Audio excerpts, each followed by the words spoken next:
kwanza nilipenda ifahamike, unajua mwaka 2015 ulikuwa mwaka ambao watu wema walifanikiwa kufanya mapinduzi dhidi ya watu wabaya. Na ninaposema watu wabaya namaanisha CCM mtandao. Na napenda sana ninapokuwa nikieleza mambo haya wana CCM wote nchini Tanzania wafahamu, mimi na wao wana CCM wale wa kweli wa imani tuko kitu kimoja, isipokuwa chama chetu kimevamiwa na wahuni. CCM mtandao, genge, kundi ambalo lilifanya mapinduzi mara ya kwanza mwaka 2005 na limekuwa likipambana kushika mamlaka ya Jamhuri ya Muungano wa Tanzania ili watumie chama chetu kuidhibiti serikali ili waweze kudhibiti rasilimali za nchi yetu kwa manufaa yao binafsi, wao, familia zao na watoto wao. Na hili jambo linafahamika ndani ya CCM. Na mimi nimejifunza sana kuhusu jambo hili kwa muda mrefu. Sikubaliani nalo. Ninaamini Chama cha Mapinduzi ni chama cha wanachama ambacho kinashughulika na shida za watu. Msingi wake ni watu. Msingi wa uongozi wa CCM ni haki na kuheshimu watu. Genge hili halina heshima kwa watu, halina heshima hata kidogo kwa watu. Ni genge linaloongozwa katika msingi wa ubabe. Ndio mimi sikubaliani nalo. Najua watu wengi wanaliogopa genge hili kwa sababu kama una maslahi fulani kwenye nchi yetu hapa, hawashindwi kukufikia na wanaweza kukushughulikia kwa namna zinazoonekana kwa macho za sirini, lakini pia hata nguvu za giza. Hawa wana mbinu zote. Kwa nitaka niwaambieni kwamba adui yetu mkubwa ni CCM mtandao, genge la watu wahuni ambao wanataka kushika nchi hii na hatima yake kwa maslahi yao binafsi. Tukatae wakati wote sisi kama taifa ambalo hatuna nchi nyingine isipokuwa Jamhuri ya Muungano wa Tanzania.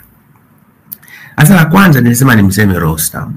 Rostam bwana hawezi kukwepa kuondoka katika lawama kubwa katika nchi yetu ya Tanzania.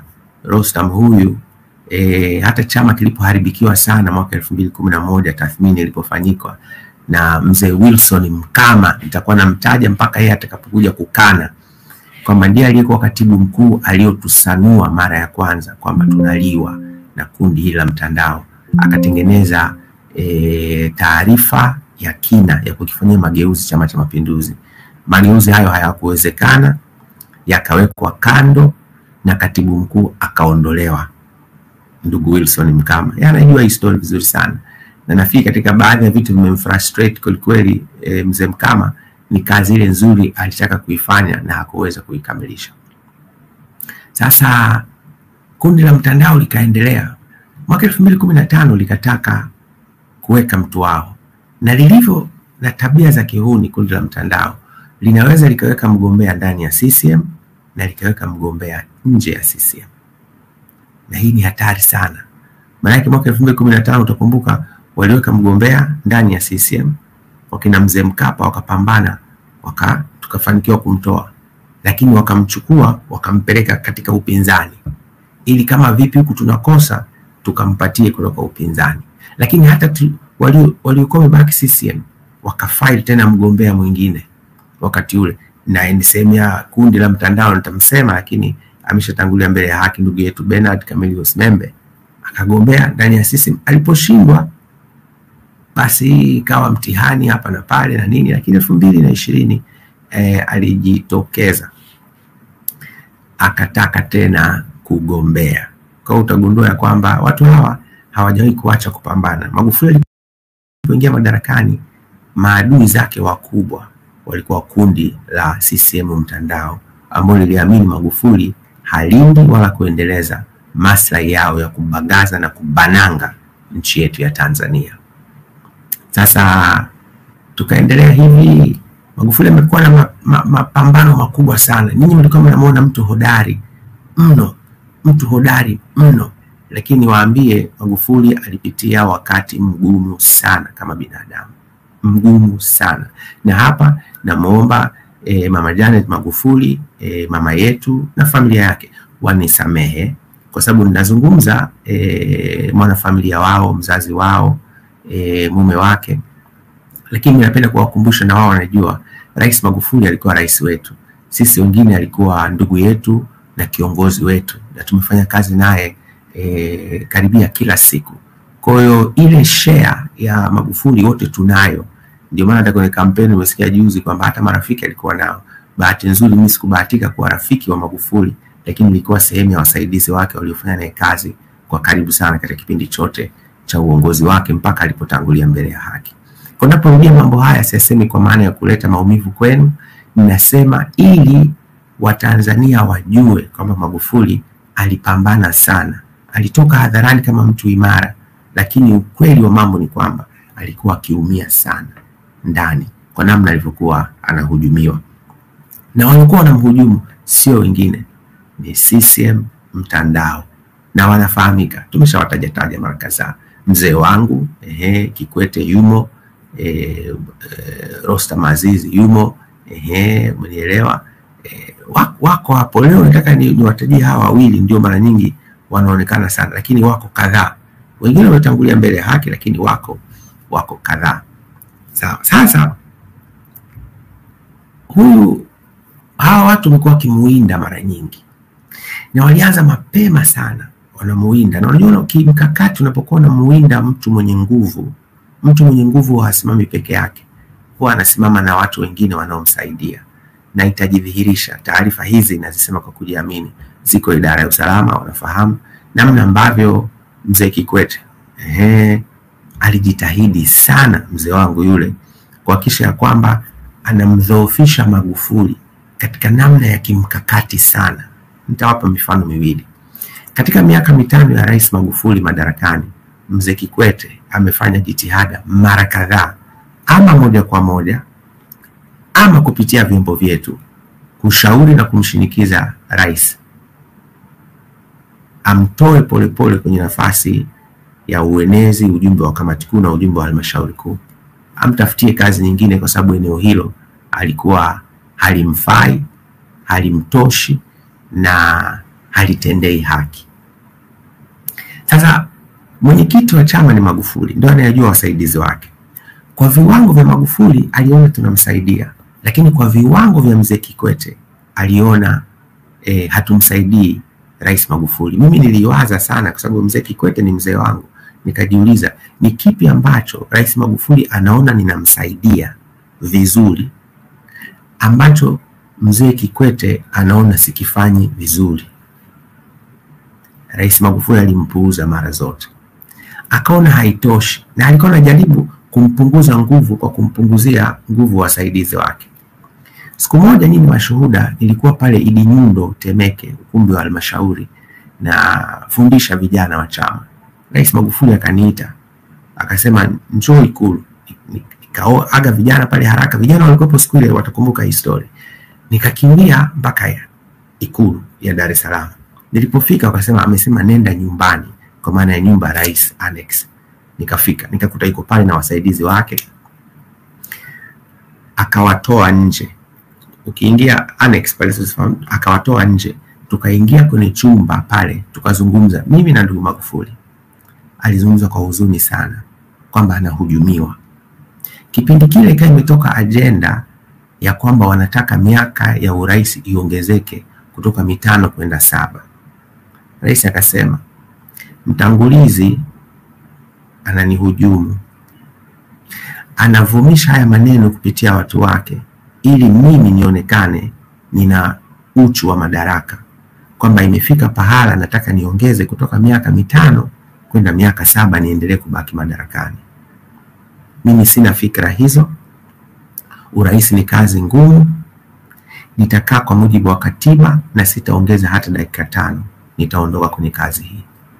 Akasema na mambo mengine mengi ambavyo kiongozi huyu amekuwa akifanya na nini, lakini akasema nenda kawaambie hili wa Tanzania, kwa sababu kipindi kile Bwana Juma Mkamia ndo kakimbia nalo. Wale wote walikuwa ni wale watu ambao wanatumwa kutoka kwenye kazi ya genge CCM mtandao.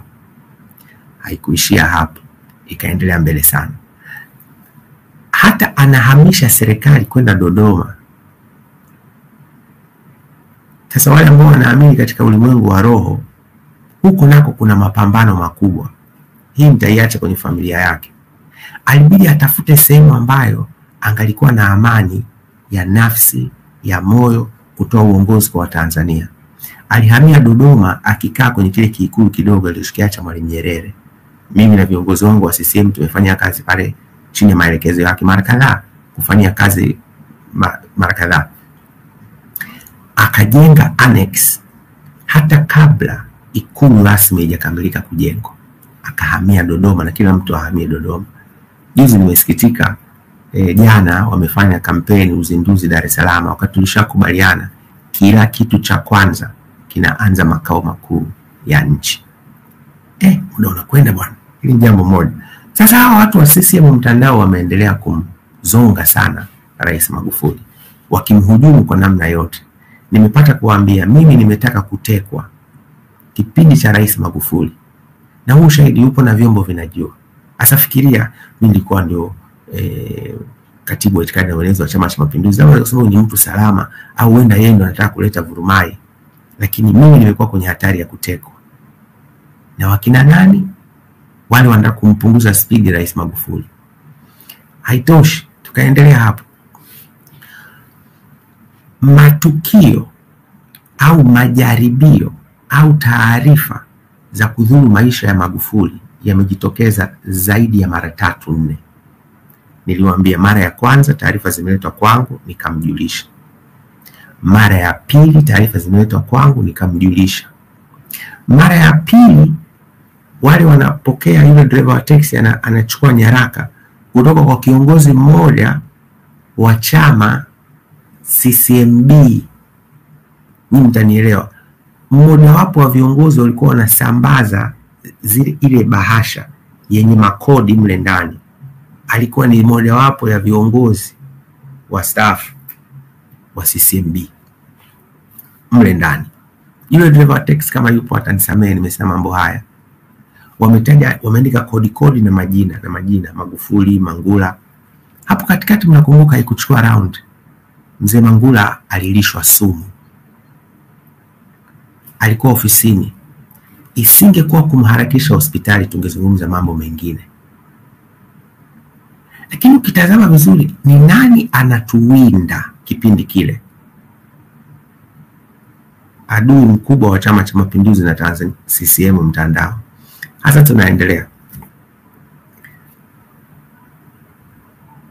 Kosa moja Magufuli alifanya. Alitaka kufanya maridhiano na watu ambao hawapaswi kuridhiana nao. Mafisadi, wezi, huwezi kuridhiana nao.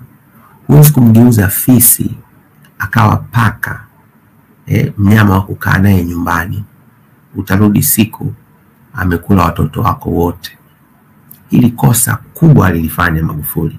Akaamini anaweza akaridhiana na wale watu walikuwa wametofautiana naye, wamepingana naye sana mwaka 2020. Na kwa mfano mtu mmoja ameshiriki sana, ndio ikawa comeback yake. Sisi na Rostam watu kila mtu anafahamu kwenye CCM alikuwa ametudhulumu. Ilibidi tumweke sawa kuturejeshea stahili za Chama cha Mapinduzi. Hili linafahamika.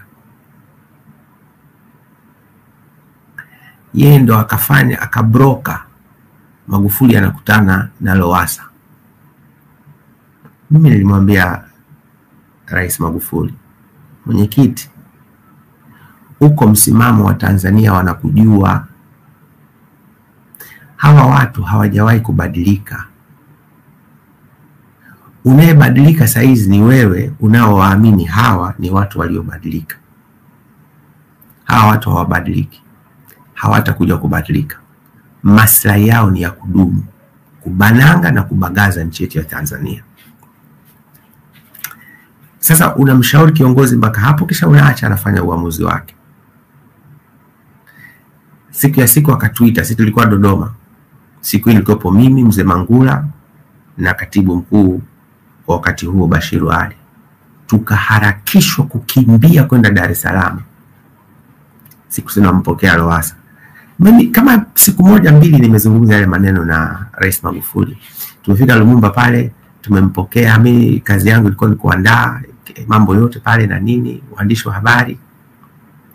Mimi nimehuzunika ndani ya moyo, nimepondeka moyo wangu kwa sababu mtu huyu tunamjua. Magufuli amemaliza pale, wale waliokuwepo watashuhudia jambo hili. Tumemaliza, tumeongea pale, ananiuliza pole pole vipi, akijua tumezungumza before. Mimi siungi mkono jambo hili. Nikasema salama tu mwenyekiti. Tukaingia ndani, bwana Rostam alikuwepo, yuko vizuri. Hawa watu wamekuwa wanamuwinda wampate kwenye engo wamalizane naye. Na leo nitawaambia kitu kimoja. Ziara ya mwisho ya Rais Magufuli alitokea Morogoro. Yuko vizuri kabisa. Kaenda soko la Kingalu vizuri kabisa. Ziara ilikuwa inaishia soko la Kingalu. Sasa ni makosa sisi wote kama binadamu tunaweza kufanya.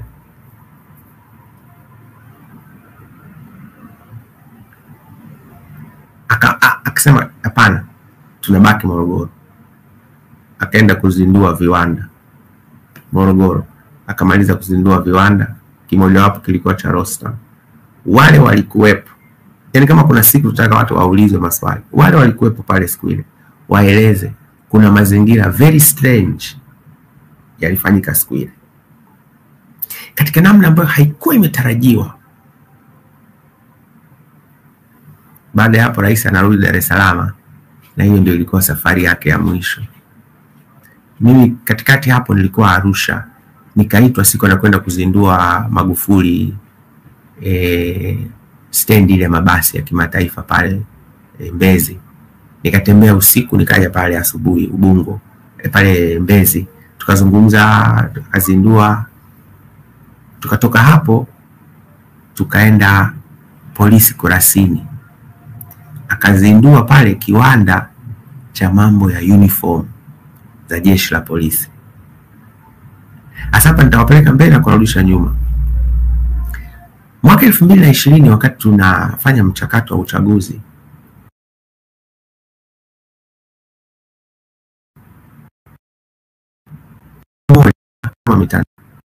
na lazimika kumsema kipindi hiki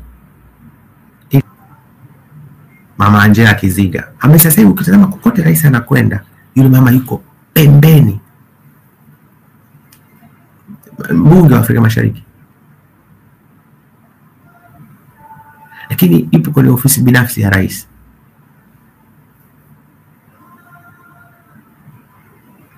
Sasa yuko pale, majina yameletwa 2020 kwa ajili ya Kawe.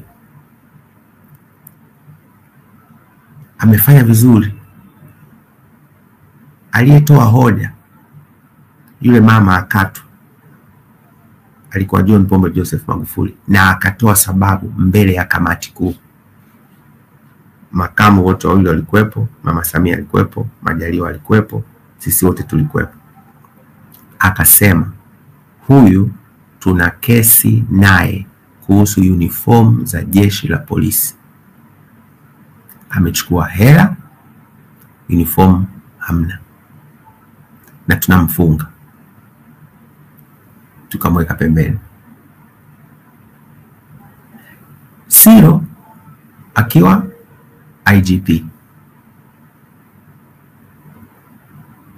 Rais Magufuli anafariki, tunamkabidhi mama chama. Tumeenda pale White House, makao makuu ya chama. Ndipo nilipoona ukaribu wa Mama Samia na Angela Kiziga. Sikuuelewa. Nikasema huyu ni nani? Kwa nini yuko karibu?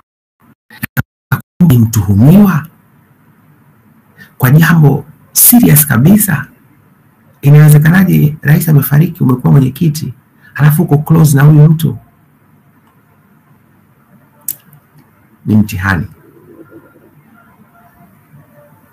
Sasa nimewapeleka habari ya uniform, lakini nataka tumalizane. Morogoro ndiko shida ilipoanza. Morogoro ndiko shida ilipoanza ya Rais Magufuli.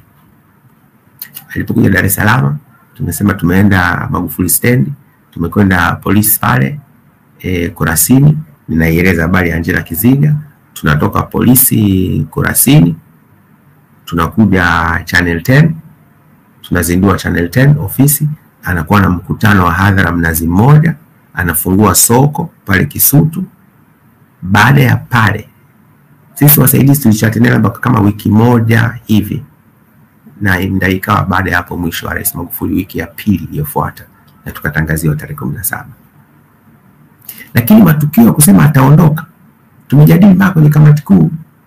Kamati kuu moja imekaa Lumumba, tumejadili. Membe alihusika kusuka mipango ya rais kuuawa, na ndio ilikuwa msingi wa sisi kumchukulia hatua Membe. Sisi Chama cha Mapinduzi, na utaratibu wote umefuatwa. Membe alikuwa kundi gani? CCM mtandao. Ameshatangulia mbele ya haki, lakini mimi niwaambie ukweli, mjue mchongo mzima ulivyokuwa. Bahati mbaya sana Magufuli alifanya kosa moja la kuamini hawa watu wanaweza kuwa watu wema na kufanya maridhiano katika nchi. Nimeweza